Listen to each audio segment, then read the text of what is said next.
Well, good afternoon, folks. Welcome to International Men's Day. We're going to explore well-being within sport and identify all the different ways that we can carry across the lessons that we learn from today and apply them into our own environments, whether that's sporting or otherwise. Really delighted to be here today. Many of you I'll have the pleasure of having met before. My name's Rob. I'm one of the Organisational Development Consultants. And today we've got some wonderful guests. I'm going to hand over initially first we've got to Michael from the Black Footballers Partnership. Do you want a quick intro, please, Michael, so that we know a little bit about you and your background? Hello, so good afternoon, everyone. The name's Michael Johnson. I am a former footballer. I used to play for Notts County, Birmingham City, Derby County, Sheffield Wednesday, and Jamaica. And I'm currently involved with the Black Footballers Partnership. Fantastic stuff. Cheers, Michael. And next I'm going to turn over to Wiggy. Wiggy, can you hear me all right? I can, mate. Yes, how are you? Yeah, I'm all right, thank you, buddy. So do you want to tell us a little bit about your background and what your role is at the moment, please? Yeah, so I played professional rugby for 22 years. I played for 3 clubs, Sale, Saracens and Leicester. In the latter part of my career, I became a player coach at Leicester, moving to head coach for the last 6 months of my tenure there. And upon that, I accepted a position with England Rugby, and I am currently the kicking and attack coach for the England men's senior team. Wonderful stuff. Thank you so much. Well, and we also we do have another colleague due to join us. We've got a technical issue, folks. It wouldn't be a Teams live call without one of them. So we will hopefully still hear from Martyn from British Athletics in a few minutes' time. Well, the theme for today, folks, we're talking about men's mental health. 40% of men won't talk about a mental health challenge. They won't talk about how they're feeling in the level of depth of way that we really would like them to. And so what I'm going to ask really to begin with, if I could, is thinking about the male environment. The locker room is a classic environment that you could define as being all male. I know for me as an ex-military officer that I was in the infantry, and so that was 100% male. So what is the sort of that male environment like? Okay, if I start with you, Wiggy, and how does that typically masculine environment that you'd get with men's rugby, how does that help prevent men from wanting to speak up about how they're feeling and about their mental health? Well, I think it's a very traditional stance that it would be some sort of sign of weakness to talk about it. We're very good at bottling up our feelings and trying to tough it out, and we normalise that over a long period of time.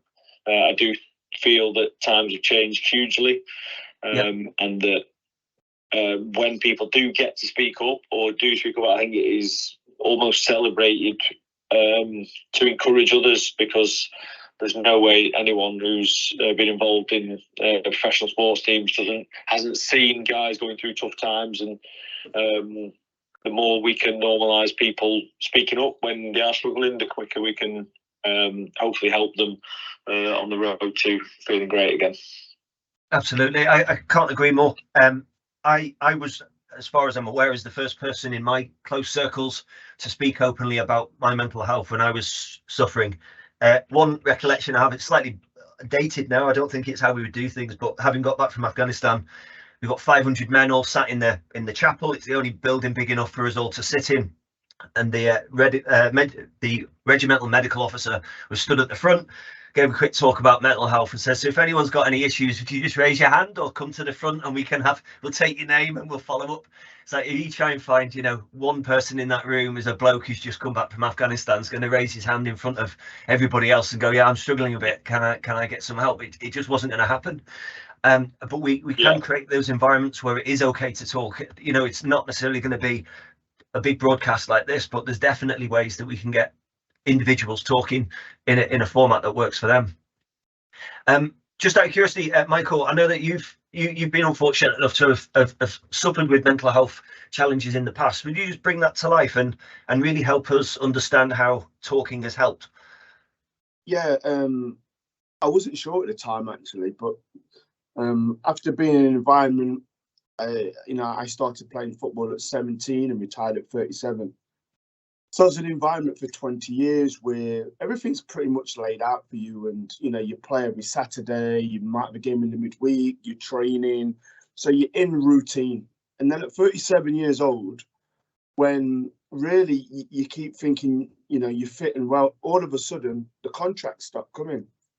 And nobody wants to buy a 37-year-old player unless you're Ronaldo or Messi. But, Yeah. For me, it wasn't the case.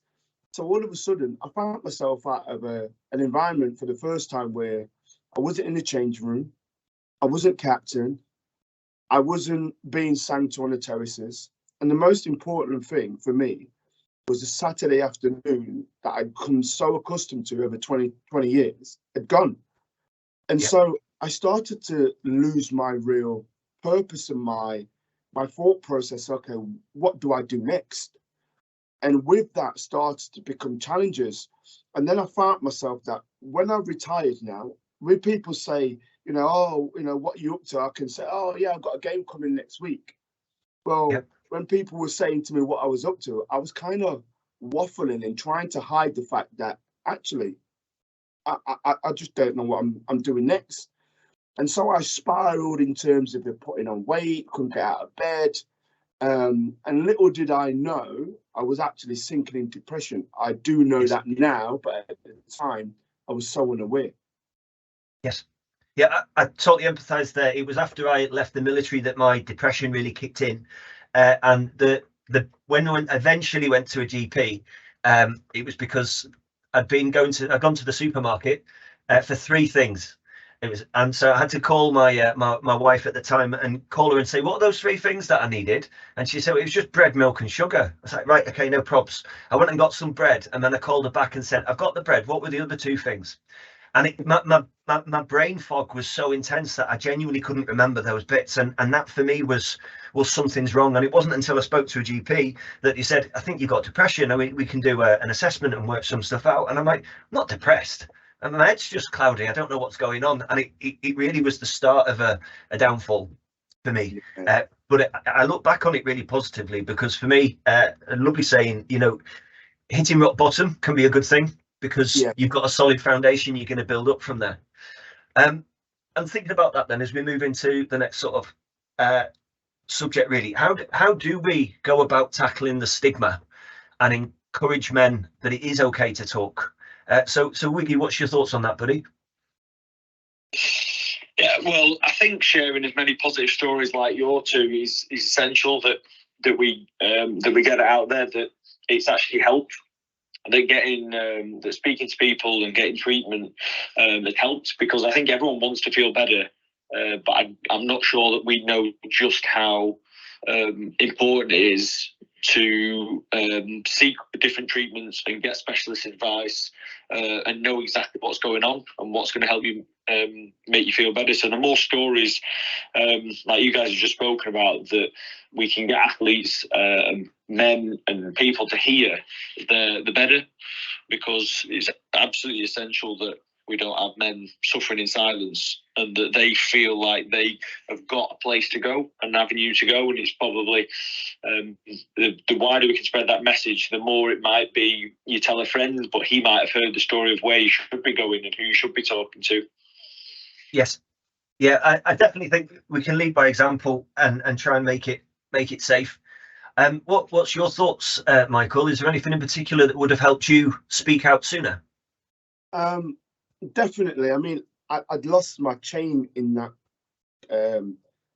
that conversation, because actually, I was actually thinking, what is the rationale why a man feels there's an element of weakness around just being vulnerable, and I was just in my inner thoughts just thinking, why is it that why is it a man is not a man if he shows weakness, or not even weakness, that he might be fearful, there might be an anxiousness, there might be what is it in terms of how we feel as men, that we feel that we can't bring to the forefront exactly how we're feeling.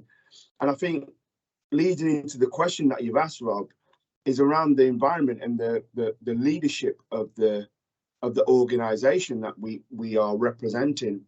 whether that's a workplace or whether that's a sports play, a club, or wherever you are in your sporting world, that the environment needs to be accommodating. If you feel that you're struggling, you need as an athlete, as somebody at work, to be able to, you know, knock the door, have a conversation with somebody without fear that your manliness or manhood or whatever that is under threat. Your place is under threat, because in certain eyes you're showing an element of weakness, because you're actually speaking up, which is a sign of strength, because you're trying to make sure you're getting better for the environment that you're working in, if that makes sense.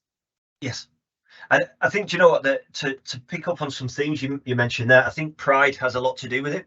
And I know that I have suffered, it's one of the deadly sins, you know, is I've definitely suffered with pride, not wanting to admit that I had failed in certain ways. The example I've got is when I was, so not only was the environment of being on an operational tour very intense, and you become hyper vigilant, and the stress levels are very, very high. But you have something called R&R, which you know, rest and recuperation. You get a couple of weeks off at some point during the tour. And during that time, I was with my wife, and we went on holiday, did like Magaluf or something, just some really naff package holiday that was just get me away, you know, go just switch off completely.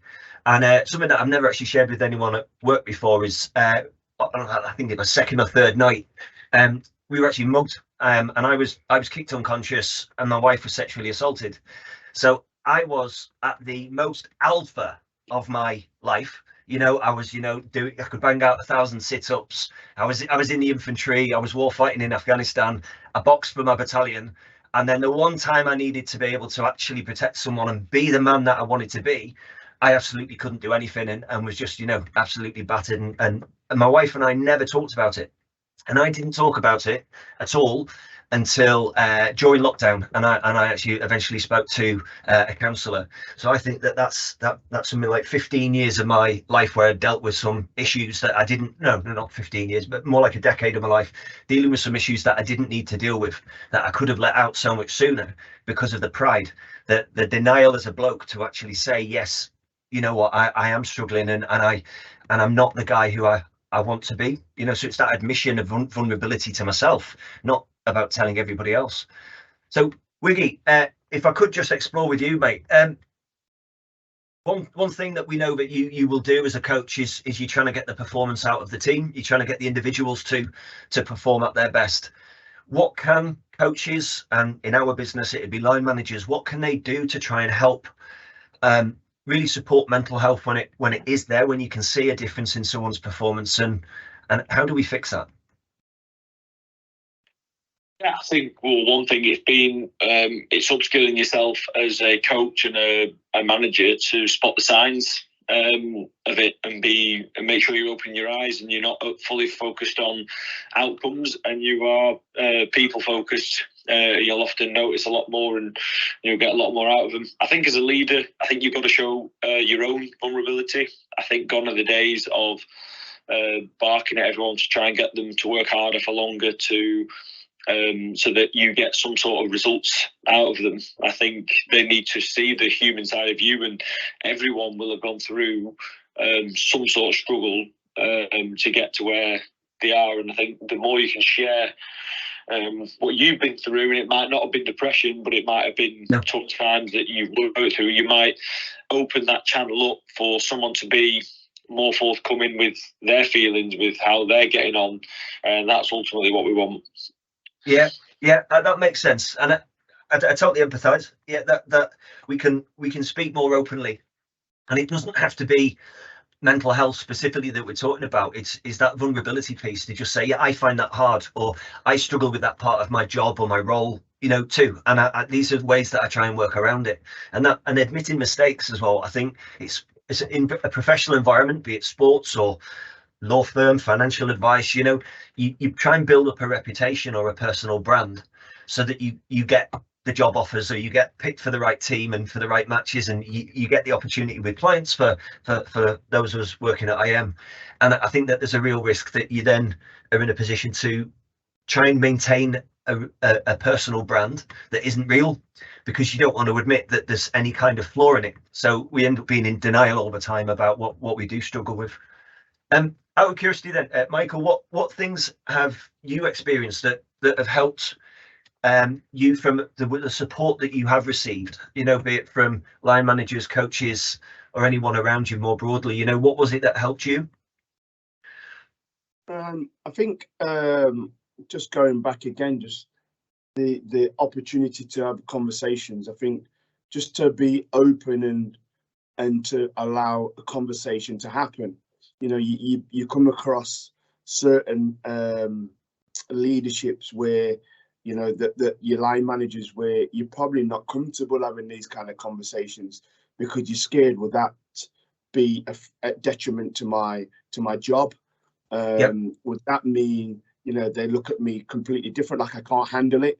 And so having that sort of leader that is open and really accommodating to those kind of discussions, and also I think the world's changed. Well, it's changing in terms of how we recruit.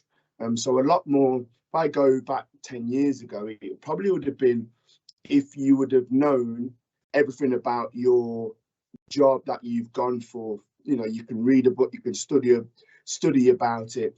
But I think what we're moving to now is a lot more softer skills in terms of the kind of personality and character and that openness of sharing a certain side of vulnerability is what now a lot more organizations are possibly looking at as we start to learn and unpick a lot more about mental well-being.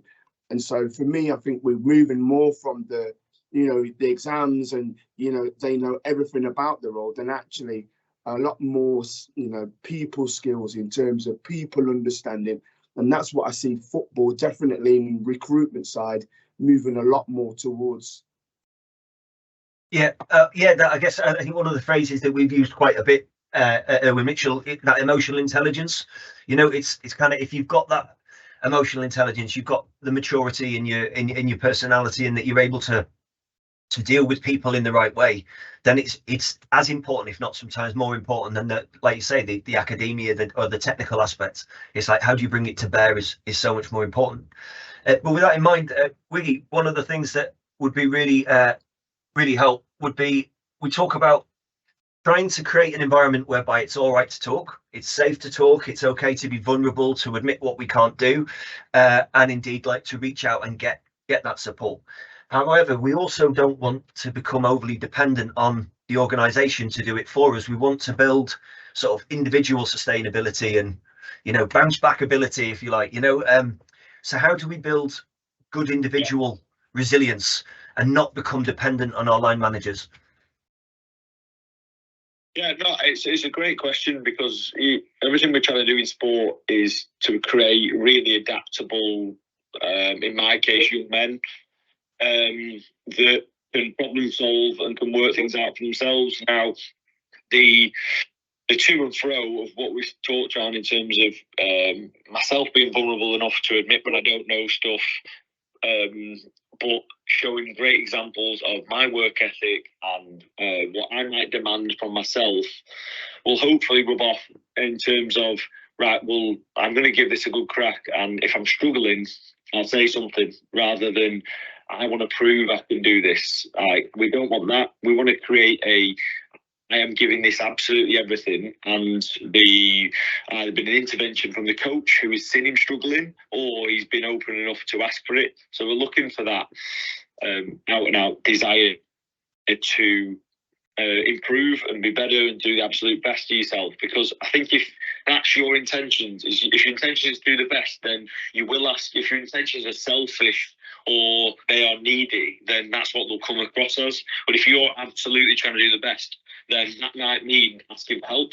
That might mean hopefully a skilled line manager seeing that someone is giving it absolutely everything but not quite getting something over the line, or there might be someone else who can offer some expertise in that area to help the project, the player, the situation improve slightly. So that absolute environment where guys are pushing themselves to do the best job they can, I think creates a really healthy narrative that you can have people looking out for each other, because everyone likes to be associated with people who are trying the best, and you don't feel like you're dragging people with you. You think that you're holding people back. And it comes down to you wanting to do the best for yourself, but also being really unselfish in that. Because being best for yourself is doing the best for your company, for your line manager, for anyone who reports to you. So my job as a coach is, I want to be the best coach in the world, but a job as a coach is to help my players. So what is my focus is absolutely helping as many players as I can, because I know that I help the players get better and help them as much as I can. They'll go and play well, they'll win games, and I can then, on the back of that, hopefully go and achieve more and more as a coach. Yeah, I think that's it. It's that growth, definitely a growth mindset you're referring to there, and then being supportive, to like helping people create that environment. Definitely. I am really pleased to say, folks, that we're also joined. We've got Martyn from UK Athletics. So Martyn, if you wouldn't mind, just come off mute, a quick intro background to yourself. Big welcome, delighted that you're here.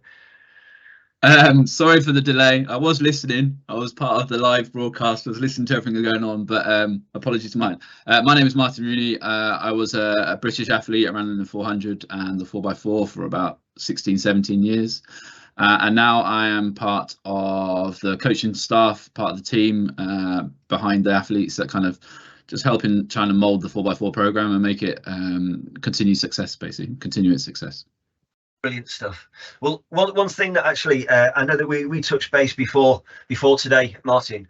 One thing that you mentioned is that you've never really felt that you've struggled with mental health, and that there's reasons for that. And I just wondered, what was it you said? I think it was your physio was one of the people that you'd speak to, and I just wondered, what was it that has helped you maintain a good headspace? I think, yeah, I've been very fortunate. I think within the sport, like athletics is a community event, in the sense of we do everything as an individual, we compete as an individual, but you're surrounded by people. You have a team of people around you that can help on and off the track. I was fortunate. I came into the sport quite young, and I was well supported through by the physios, by the team doctors, by my teammates. I was this young kid, and I built those relationships as a young 18-year-old, rather than maybe coming in as a 23, 24-year-old. We're expected to be strong, or stronger. I was like seen as vulnerable, so I built those relationships when I was young, and I had them throughout my career. So I was very fortunate to have that from the start. Okay. So it was having that support around you. So if you've got it available, and then we were just talking as you dialed in, how we balance that between having individual accountability for looking after yourself and your mental health or any other aspect of your health, versus being reliant upon the organisation and the structure that's around you. So I just wondered what you've done that you've learned works for you, that you can do to reduce the signs and symptoms of having a tough day, tough week.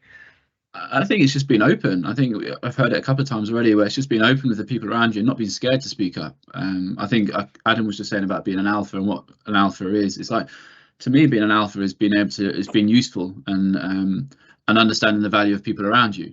Like, so if I had people around me that I knew that I could have a conversation with, and that they had the same relationship with me, like, don't be scared to have a chat. Don't be worried about how people perceive it. It's like, we're all there trying to do the best that we can, and the only way you can do that is if you can rely on the people and trust the people around you to help you when you need it.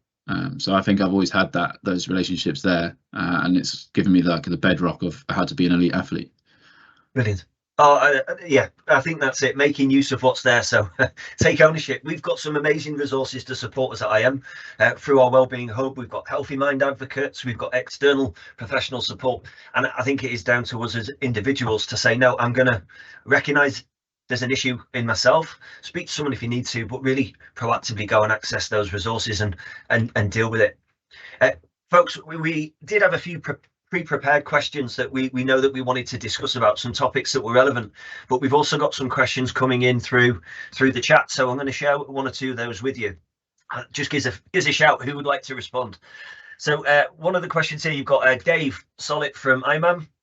He's got in touch and said that the panel, of course, you guys are really sports based, and it definitely looks like they were making a lot of progress when it comes to mental health and performance in a sport environment.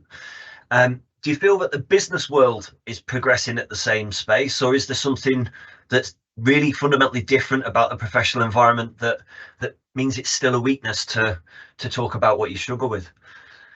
So it's up onto the floor. I don't know if Michael, what you look like you're pondering, Michael. I'm gonna lean on you. I think it's an interesting one with performance, because it's for the audience to see. I remember somebody said to me, the difference between a business and football is that every Saturday afternoon there's 35,000 watching and listening to a board meeting. And so for every Saturday, you have to be the best that you can possibly be, because so many fans are dependent on going home, depending on whether you keep the ball in the net or you score the ball. So I suppose it's a little bit different, but I think there's so much learnings that we can learn from business, which certain businesses are definitely doing better than certain sports, and vice versa. What I do know is that it's a real talking point at the minute, is how can we create an environment within football that is a lot more conducive for those that are suffering from mental health.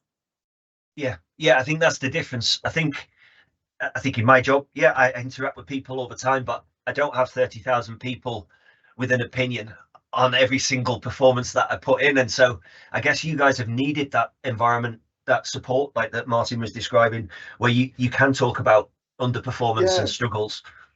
Added to that, Rob, it's the endless, you've probably seen it, it's the endless talk sports, the round-the-clock conversations on Sky Sports around football, the media attention, the social media now. You get so many players that as soon as they come off the field, the first thing that they want to check is the social media, because they don't want to have their fans talk bad about them, and that has its effects when you're going home on a Saturday night, and then you're concerned about how you're perceived. And so I think the real thing is about owning who you really are and being strong in that. And that's where I think you really need some support to try and really tangibly get those insights about who you are as a person, and being comfortable with that. I love that. I think I wish I'd realised who I was a lot sooner. It would have been a lot less painful. One of the other questions that's come in the chat, actually, I mean, anyone in any role will have underperformance. You'll have a dip in performance. You might be bouncing back from injury, or indeed you might have absolutely messed up with all those people watching. You've underperformed. You've let people down. You're feeling low. How do we bounce back from that? So I'm going to ask you first, if I can, Martyn, and then Wiggy, what are your thoughts? So Martyn, how do you bounce back from a poor performance? I think it's starting with being honest with yourself and being honest with people around you. If you're not honest, that you can't own the poor performance, then you're never going to move on from it. If you always try to blame somebody else, then how do you develop? How do you improve? So I think that's the first place, is always to be just honest with yourself. Yeah, brilliant. Yeah, definitely the growth mindset piece. It's one thing I've always thought particularly good with athletics. Is the interviews afterwards. Someone could have just been, won the medal, won the race or the event or whatever they're in, and they'll stand there going, yeah, there's things I need to look at. There's definitely things I can improve on. Or someone who's not made it through the qualification. There was a lot of attention for the UK was expecting them to maybe medal, and they haven't had a good. And they go, yeah, I'll just talk to my coach. I'm going to understand. Look it back in detail and then come back better and stronger. It's just that growth mindset, so cultural in some environments. It's hard to emulate it, I think. Yeah, I think sometimes that interview process straight after a competition is never easy for anybody. It's a challenge. Some people don't like being in front of the camera at the best of times.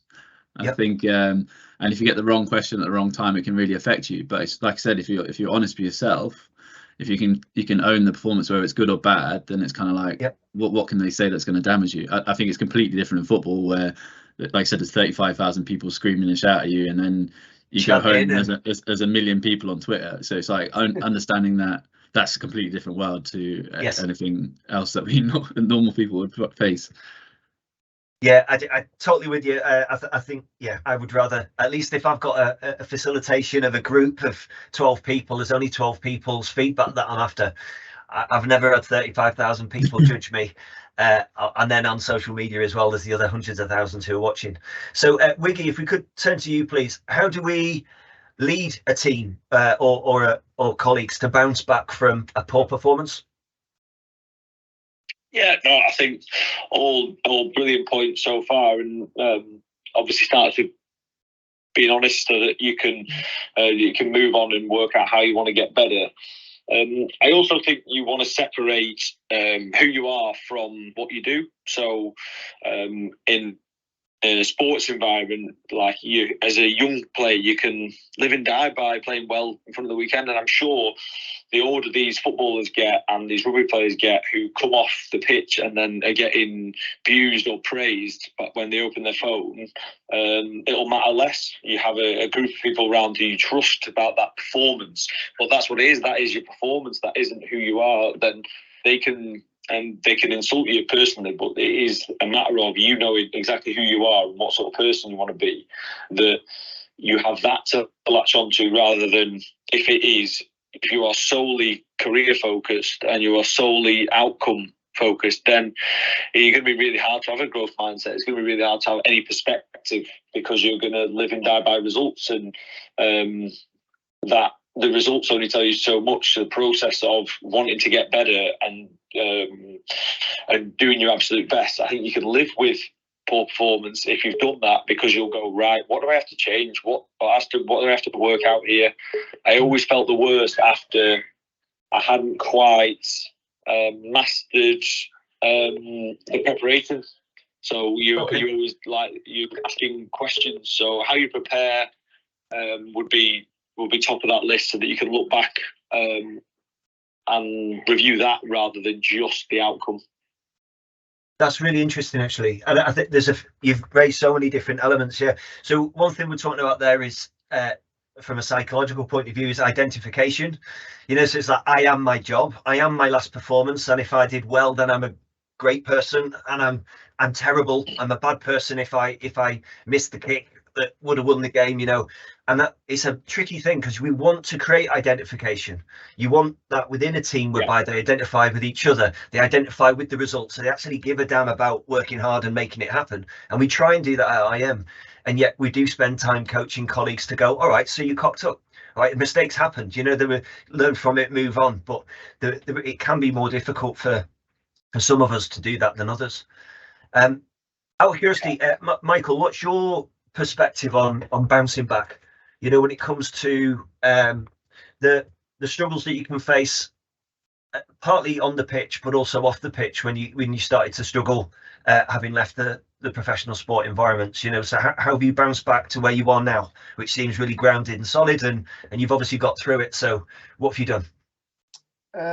I think it's having good people around you, a good support network, so that is definitely something that I started to open up to, and really started to unpick why I was in the place that I was in when I first retired.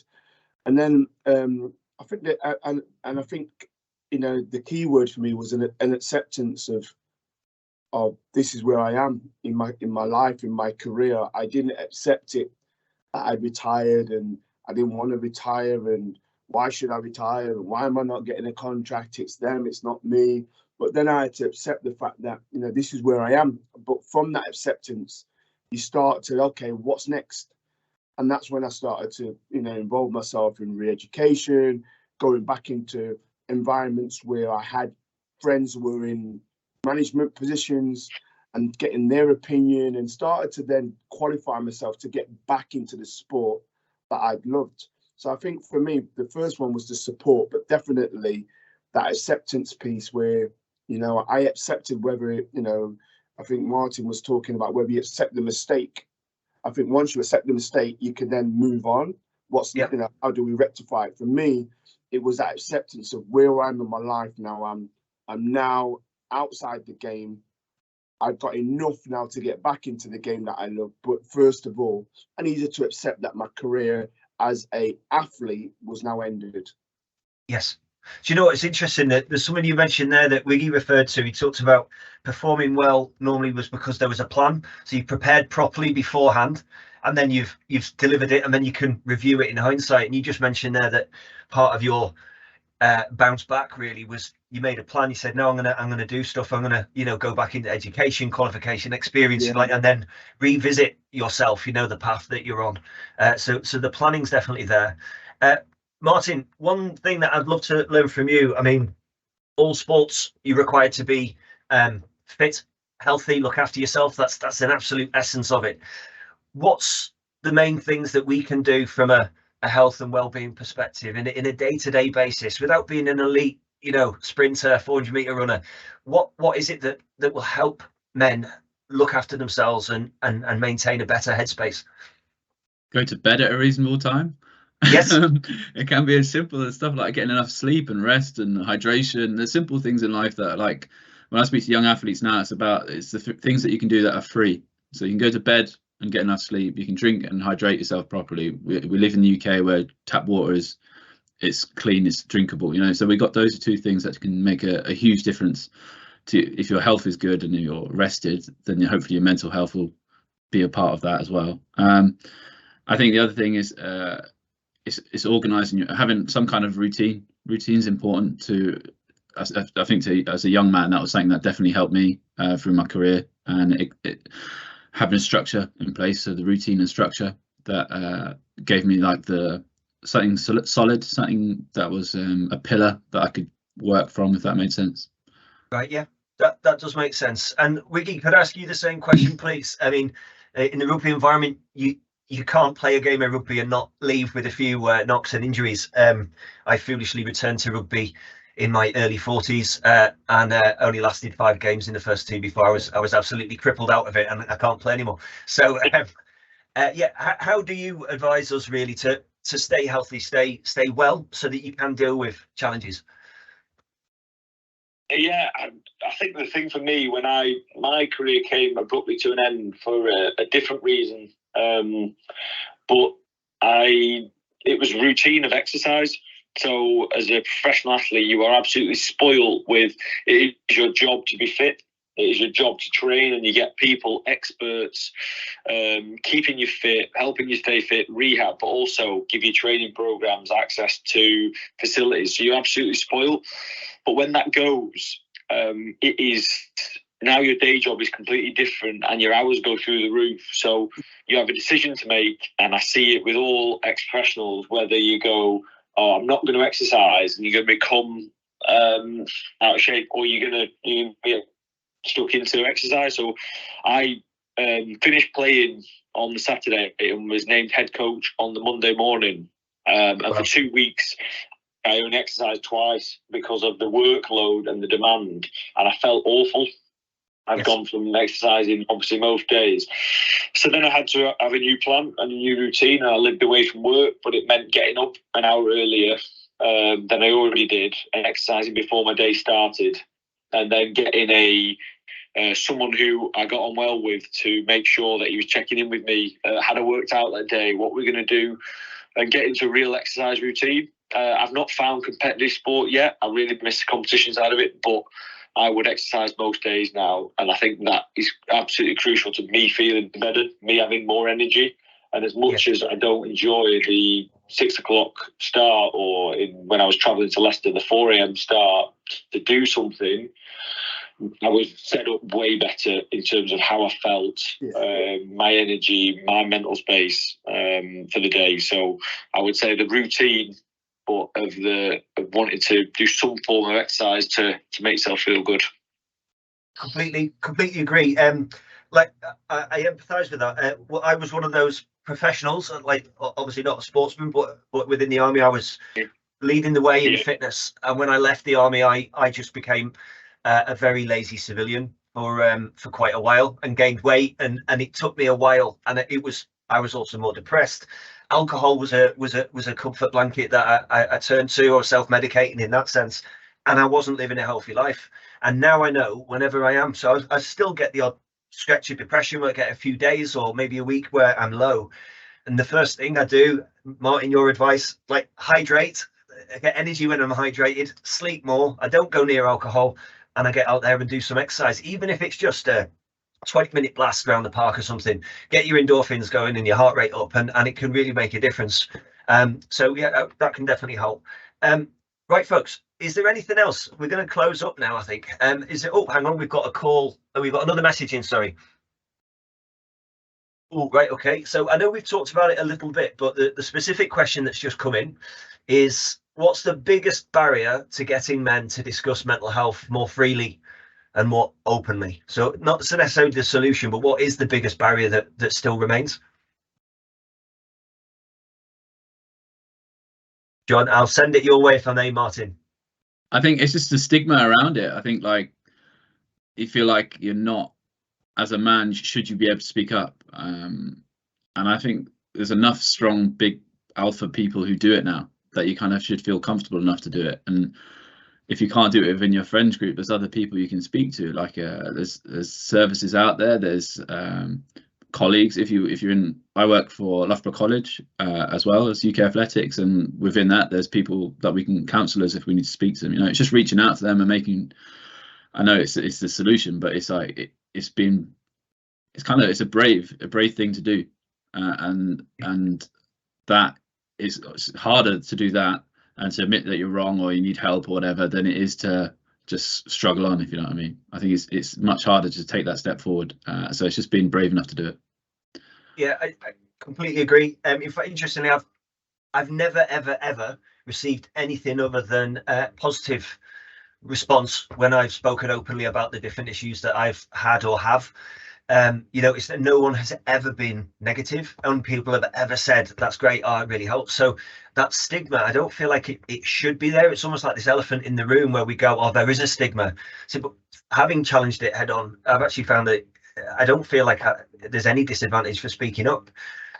We do have a couple more questions. So one of the ones here is, what tips would you give when you see a colleague struggling?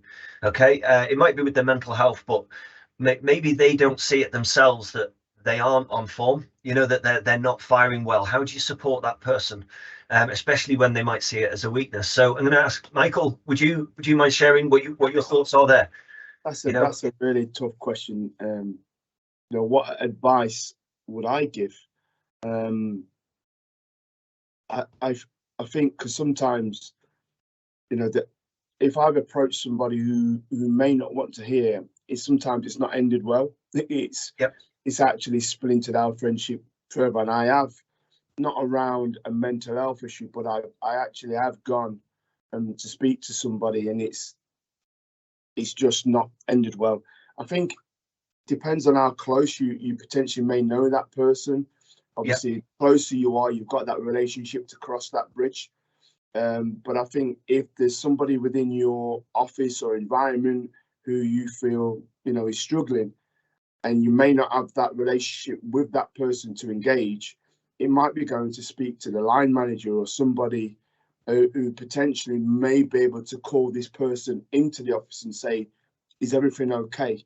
As opposed to, you know, that person wanting to still be that bravado personality, because I don't really know you, so I still want to show that macho, I'm good, I'm fine, yeah. But actually, that person that might know the person better, or the line manager might be the best person to approach and have that honest conversation.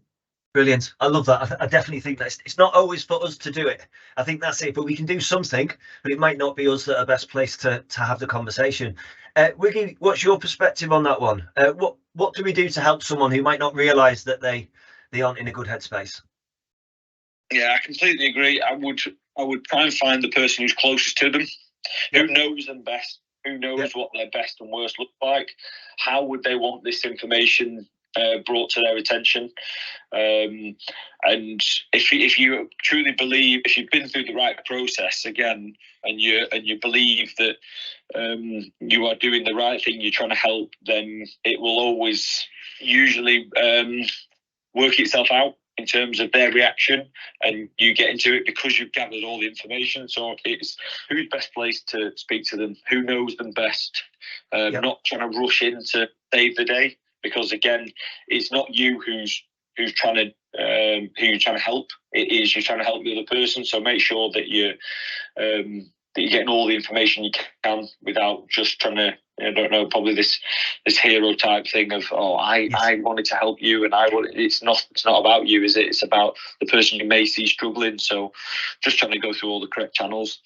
Yep, that makes sense. I think if you and with that, actually, you just reminded me. Bumped into a friend of mine. We went for a quick pint a couple of weeks ago, and I walked the dog, and I had noticed that he'd been more and more negative. He wasn't showing any kind of other signs. He's always been an upbeat, positive person. And the last 2 times I've seen him, he's moaned about work, or he's moaned about, so, you know, he just grumbled about money or whatever else. And I fortunately, I have the relationship with him, and I kind of make an observation. The last 2 times we've met up, you've been really negative, mate. You've been talking about what you haven't got, not what you have got, and that's not like you. Is everything all right? And he just, by calling out the difference, I've seen a change. And he said, I don't know, I thought, and he came back to me about a week later, and he went, yeah, I've got a few things going on. I said, right, okay, right. So now it just helped him realise that was happening, and then we can do something about it. But yeah, find the right person, and if that's you, then just make an observation. I think we've got time for just one last question. And I'm going to ping this over to you, if I may, Martyn, because you mentioned already that you were relatively young when you joined the UK athletic space. At what stage of your career is it acceptable to be open about needing support around mental health?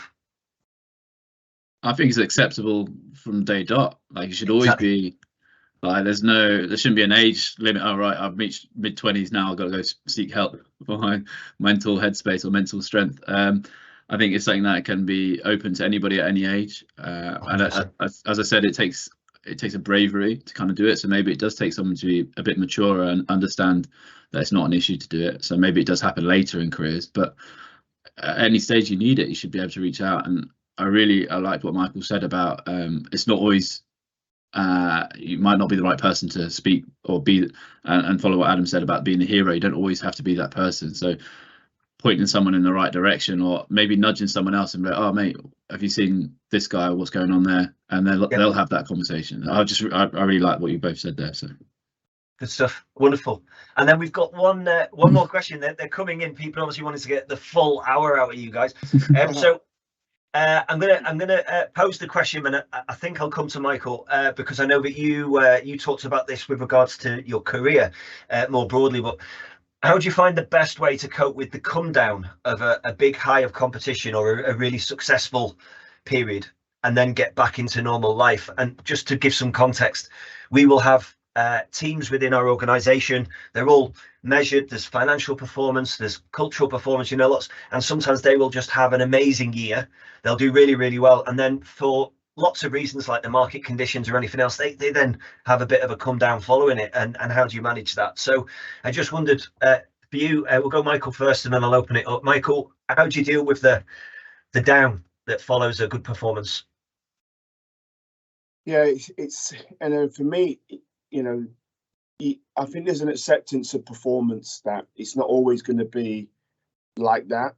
And so for me, it's always about learning and being prepared to learn, and trying to be the level. And that's where I needed support, because in performance, it's going to be like that. And you don't want to be too high. Yep. And then when it drops below that line, you go low.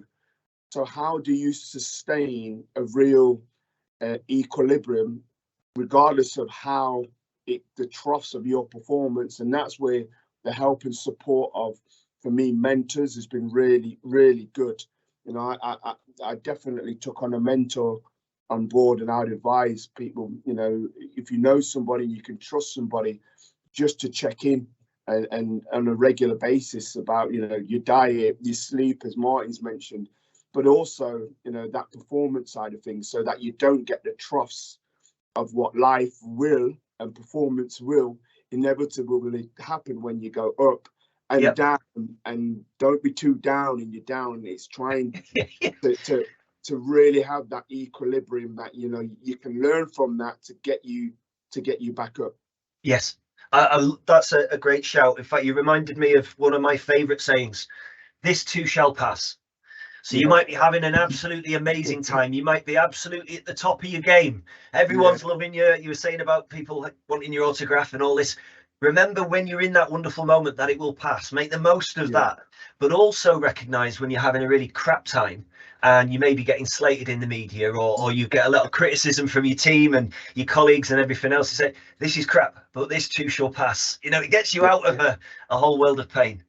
So we're going to finish up then. Any final tips, Martyn, Wiggy, or Michael? Final tips that you can suggest before we wrap the call up and let you get on with your busy days. So, Wiggy, for you, mate, what's your final tip on men's mental health? Lead by example, show your vulnerabilities, bring it up in conversation, try and normalise it as much as we can, in the positive stories, in everything that's happened in it. But let's try and normalise it and it not be something that's swept under the carpet. Brilliant, love it. Martyn? I just following off that, I think it's like reinforcing that is, if you want to excel in performance, then you kind of have to cover all your bases. So being open with your mental support, and if needing mental support, it's the same as going to the gym. Like it's just